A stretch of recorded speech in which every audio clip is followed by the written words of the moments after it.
किसानों को शुरुआत जो हमने की थी, इनको लगा हमने भ्रष्टाचार किया, इनको करना क्या था, सिर्फ उनको उठाने की व्यवस्था को अगर। लेकिन समस्या ये है ना, समस्या मेनन जी, समस्या ये है ना कि अभी अगर कार्रवाई होती है, जैसा शराब घोटाले में हुआ, पहले आप लोग कह रहे थे कि कोई घोटाला नहीं हुआ, जब कार्रवाई होती है, जेल जाना पड़ता है, एफआईआर होती है, तो फिर ये कहा जाता है कि सरकार बदले की कार्रवाई कर रही है। ऐसा कुछ नहीं हुआ, ईडी का दबाव है, सीबीआई का दबाव है, फिर इस तरह से बातें की जाती है। फिर प्रभात जी, आरोप जो है एनडीए की सरकार दिल्ली में भी लगा रही है, 99% ईडी के, सीबीआई के, इनकम टैक्स के, ये लोग अगर ईमानदार होते, गौ माता के प्रति संवेदनशील, ठीक है मेनन जी, आप मुझे, मेनन जी, आप मांग करते हैं कि अगर बीजेपी कह रही है, बीजेपी के पास कोई सबूत है, तो बीजेपी इस मामले में सीबीआई जांच करे, आप मांग करते हैं?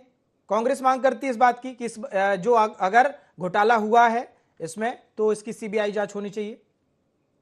सवाल जी, कहीं पर कोई इंडिविजुअल ने, किसी समूह ने, किसी जगह पर कोई ऐसा कुछ काम किया होगा, निश्चित रूप से कार्रवाई होनी चाहिए। नहीं, बीजेपी कह रही पूरी योजना संदेह के घेरे में है। एक दो नहीं, बहुत सारे ऐसे मामले हैं, पूरी योजना को संदेह के घेरे में रखा है बीजेपी ने। आप मांग करते हैं कि सीबीआई जांच हो, इसकी तैयार हैं आप? देखिए, बीजेपी का कैरेक्टर अफवाह उड़ाने के सिवाय, सनसनी फैलाने के सिवाय कुछ नहीं होता प्रभात जी। ये पूरे देशी स्तर पर, मुझे ये तो बताइए, आप मांग करते हैं, आप तैयार हैं अगर इसकी सीबीआई जांच होती है तो कांग्रेस पार्टी तैयार है? बिल्कुल, देखिए, हमारे सहमति, हमारे मांग करने की जरूरत नहीं है। ठीक है, इनके पास अगर 13,000, ये 1-2 करोड़ के मामले को लेकर इतना बड़ा हाइप बना देते हैं, 13,000 करोड़ के मामले में आज तक की सरकार सोई। ठीक है निशिकांत जी, ठीक है मेनन जी, मैं लौटूंगा वापस। आरोप लगा देने से आरोप सिद्ध नहीं होता। ठीक है निशिकांत जी, वो यही कह रहे हैं कि आरोप लगा देने से आरोप सिद्ध नहीं होता। बहुत सारे आप लोगों ने आंकड़े गिनाए, मैं जरा उसको एक बार फिर से रिपीट कर देता हूं। बीजेपी ने जानकारी दी, आंकड़े बताए, भ्रष्टाचार की बात कही, ये बोला कि एक गाय पर 40 लाख कांग्रेस पार्टी ने खर्च किया, और 3-3 चरवाहे जो हैं एक गाय को चराने के लिए वहां पर तैनात किए गए। इस तरह से पूरे घोटाले की आपने एक रूपरेखा बताई कि कांग्रेस ने किस तरफ से घोटाला किया है। आप लोग सीबीआई जांच की मांग भी करते रहे हैं, 1.5 साल हो गया आपकी पार्टी को जो है शासन में। सीबीआई जांच आखिर, या ईडी की जांच इस मामले में, घोटाले में जो आप लोग दावा करते आए हैं, क्यों नहीं की जा रही?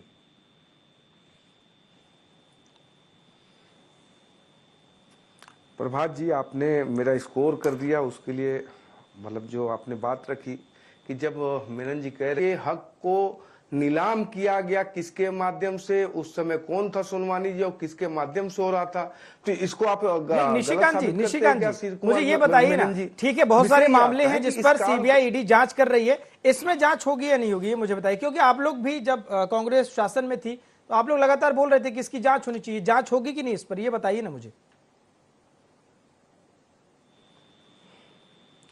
प्रभात जी, एकदम स्पष्ट रूप से कहता हूं और पहले भी कह चुका हूं कि एक एक पाई का, प्रदेश के संसाधन के एक एक पाई का हिसाब होगा और जांच होगा, और जितने भी बांगड़ बिले हैं सब अपनी स्थान पे जाएंगे।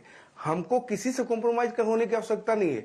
हमको प्रदेश की जनता ने मैंडेट दिया, किस कारण से। ठीक है, मैं गौधाम पर आ जाता हूं। भूपेश बघेल कह रहे हैं कि पैसा कहां से आएगा, गौधाम बनवाने की बात सरकार कह रही है। एक तो 1.5 साल में एक भी गौधाम नहीं बनाया गया, मवेशियों की हालत जस की तस है। अभी आप सुना आपने मेनन जी क्या कह रहे हैं। दूसरा कि पैसा कहां से आएगा, क्या कार्य योजना तैयार की गई है, किस तरह से रूपरेखा तैयार की गई है गौधाम को लेकर? छोटा सा जी। देखिए, समुचित ब्लूप्रिंट के साथ, कार्य योजना के साथ इसको लेकर आया जा रहा है।